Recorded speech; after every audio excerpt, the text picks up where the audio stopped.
अलीफ ज़ेब साहब जो निश्चित टाउन के सीनियर प्रेसिडेंट हैं, सर तोशाखाना केस, करप्शन का इल्जाम, बुशरा बीबी, गोगी बट, फराह गोगी, ये सारे केस खुल गए, फिर भी इमरान खान साहब के साथ। देखिए, सबसे पहली बात यह कि तोशाखाना केस जो है ना, वो मैं आपको समझा दूं, बहुत से यहाँ पे लोग बेकारी दानिश्वर बैठे हुए हैं, उन्होंने तोशाखाना को ना एक हवा बनाया हुआ है कि तोशाखाना पता नहीं क्या चीज़। तोशाखाना वो चीज़ है कि जहाँ पे आप बाहर के लोगों के पास जब आप जाते हैं एज अ पाकिस्तानी रिप्रेजेंटेटिव बन के, तो वो आपको गिफ्ट देते हैं और वो यहाँ पे आके जो परसेंटेज डिसाइड हुई हुई है उसको दे के तो वो आप ख़रीद लेते हैं। तो मेरे मुर्शद ने भी यही किया, उसने आके वो घड़ी उनको गिफ्ट मिली, उन्हें आके तोशाखाना से खरीदी और बल्कि उन्होंने तो आके तोशाखाना का जो 20-30% था, जो रेट उन्होंने रखा हुआ था, जो परसेंटेज रखी हुई थी, उसको 50% कर दिया। सर नाम इस्लामी रियासत का, नाम मदीना रियासत का, अगर हम हजरत उमर फारूक रज़ियल्लाहु अन्हु के जो कि सही इस्लामी रियासत थी उस दौर की मिसाल लें, तो वो एक गवर्नर को देवड़ी आगे बनाने के जो है ना उस वजह से जो है ना माजूल कर देते हैं उनको और कहते हैं आग लगा दो।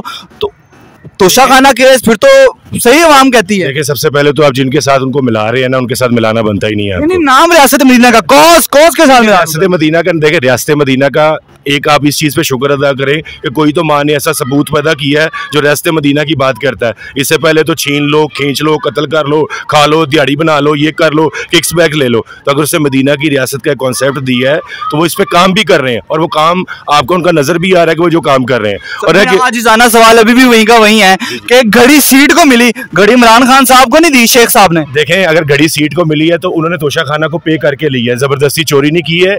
इनको अगर इतनी गैरत थी ना तो तोशाखाना का डिपार्टमेंट क्यों बंद किया है? उन्होंने कहा जी 1947 का रिकॉर्ड लेके इन्होंने डिपार्टमेंट ही बंद कर दिया।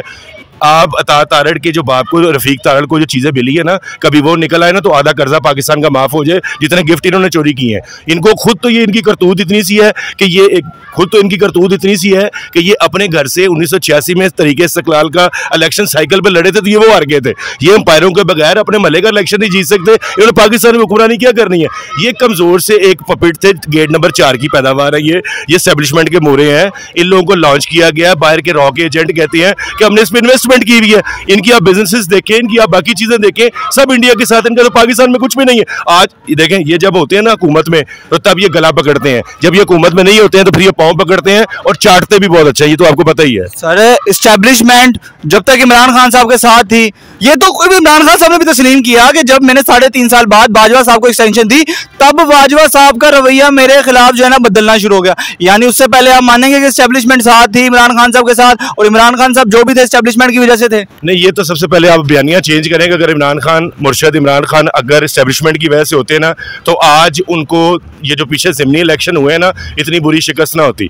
आपने कहा जी कि एस्टेब्लिशमेंट उनके साथ, एस्टेब्लिशमेंट का ख्याल था कि जैसे चुड्डू हमें पहले प्राइम मिनिस्टर मिले हैं ना, ये भी वैसा ही होगा, लेकिन इनको अंदाजा नहीं था कि उसका नाम इमरान खान एस्टेब्लिशमेंट की वजह से। ये हमने कहना जैसे ये क्रूअल रियलिटी है कि हमारे मुल्क में जो भी गवर्नमेंट बनती है ना वो एस्टेब्लिशमेंट की मर्जी से बनती है और एस्टेब्लिशमेंट उनके साथ होती है। लेकिन एस्टेब्लिशमेंट को ये थोड़ी सी बदगुमानी थी कि जैसे हम बाकियों को पपेट की तरह चलाते हैं, इसको भी चला लेंगे। उसने कहा नहीं, मैं प्राइम मिनिस्टर हूं, मैं अपना फैसला करूंगा, मेरी अवाम मेरा फैसला करेगी, बाकी लोग करेंगे। इनको आदत थी परवेज लाई की, इनको आदत थी शहबाज शरीफ की, इनको आदत थी बाकी लोगों की।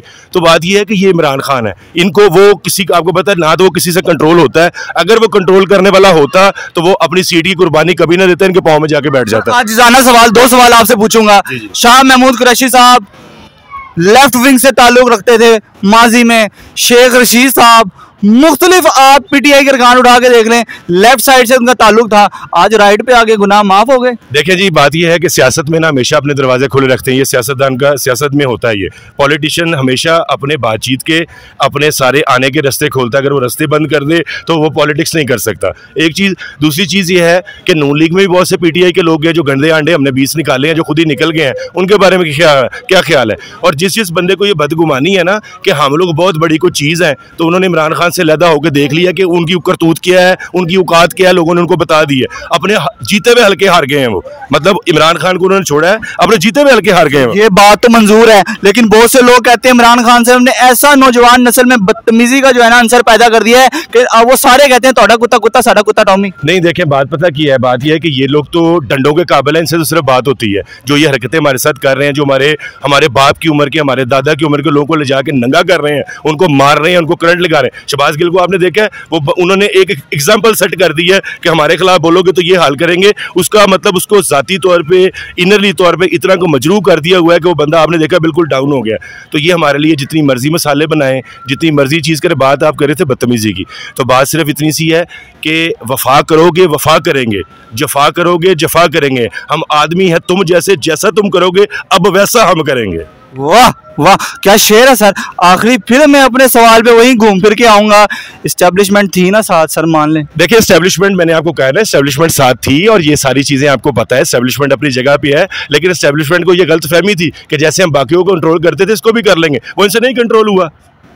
सर फिर एंटी एस्टेब्लिशमेंट का नारा तो ना लगाया जाए ना जी। एंटी एस्टेब्लिशमेंट, देखें बात सुने, जो बंदा पाकिस्तान के हक में है, जो पाकिस्तान के साथ है, पाकिस्तान की आवाम के साथ है, वो चाहे जो कुछ मर्जी है, और एस्टेब्लिशमेंट और जो ताकतवर हल्के इस मुल्क के साथ जो उन्होंने 8 महीने में किया है, अच्छा भला 6% पे ग्रोथ करता हुआ मुल्क आज बैंक करप्ट होने जा रहा है, आज कोई यहाँ पे इन्वेस्टमेंट करने को तैयार नहीं है। क्यों? उनको पता था कि चोर डाकू लुटेरे, अब तो IMF ने कह दिया कि इमरान खान के भी साइड ला के दो। अभी यहाँ से सैयद आसिम साहब आते हैं, इमरान खान साहब को टिकट दे देते हैं वजीर आजम का, फिर क्या कहेंगे? देखें, एक तो अव्वल तो उसने अगर ऐसे टिकट लेनी हो ना तो उन्होंने बहुत ज़्यादा उनसे राब्ते किए हैं, ऐसे उसने टिकट नहीं लेनी है। उसने 11 हलकों में पहले इनका एक रिकॉर्ड बनाया है, अब 33 में नया बनने जा रहा है, तो इंशाल्लाह इसके लिए भी तैयार रहे हैं। यानी अब सैयद आसिम साहब चाय पियेंगे फिर टिकट मिलेगी? नहीं, चाय भी पिए, जो मर्जी करें, देखें उनका काम। मैं आपको अपने बानी कायदे आज़म का एक बयान सुनाता हूँ, उसमें उन्होंने कहा था कि फ़ौज का और इन लोगों का काम सिर्फ बॉर्डर की हिफाजत करना है, इनका मुल्क की सियासत में कोई रोल। तो आईनी किरदार है ना उनका। नहीं, आईनी तो बाजवा साहब ने भी कहा हम अपना आईनी किरदार अदा करेंगे। आईनी किरदार जो है ना वो पल्ले से आप डाल लें तो कोई बात नहीं, जो आइन बना हुआ है ना उसके मुताबिक चले।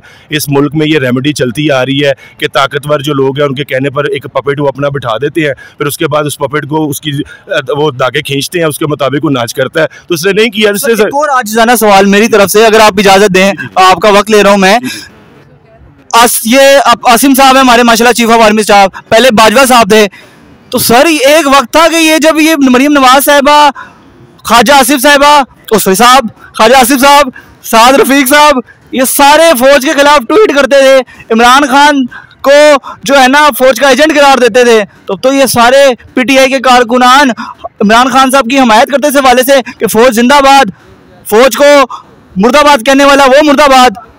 क्या कहेंगे? देखें, आज फौज आज भी जिंदाबाद है, फौज हमारा रोमांस है, फौज हमारे मुल्क की है, फुल लव है। नहीं, फौज ये नेपाल की फौज नहीं है, ये इंडिया की फौज नहीं है, ये हमारी फौज है, ये पुलिस, ये फौज, ये सारे इदारे हमारे अपने हैं, ये कोई बाहर से नहीं है, इनके भी हमारी तरह फैमिली हैं, इनके भी घर बार है। लेकिन जो ये जुल्म कर रहे हैं, ऐसा मार्शल्ला में नहीं होता कि यार आप किसी की कंपेन करने जाओ उसको बाहर से उठा लो, मुंह पे कपड़ा। आपने आज तक सुने, आपने आज तक नून लीग के किसी बंदे के मुंह पे कपड़ा डला हुआ और ऐसे हथकड़ियां बंदी भी देखी हैं? उनके हाथ पीछे बांधने का मतलब तुम्हें शर्म नहीं आ रही? वो 75 साल का सीनियर सियासतदान चौधरी निसार और शेख रशीद, ये 2 लोग ऐसे रह गए हैं जो पार्लियामेंट, जो सबसे पुराने पार्लियामेंटियन है, बाकी सब मरकब गए। आज ख्वाजा आसिफ साहब का बयान है, शायद आपसे सुना हो, वो कहते हैं कि जेल, उन्होंने पूरी वीडियो शेयर की है, वो कहते हैं कि जेलें काटने की बारी है ना, ये 4 दिन में PTI वाले रोने लग जाते हैं। हमने 128 दिन की जेलें काटी, हमने 97 दिन की जेलें काटी, हमने 120 दिन की जेलें काटी।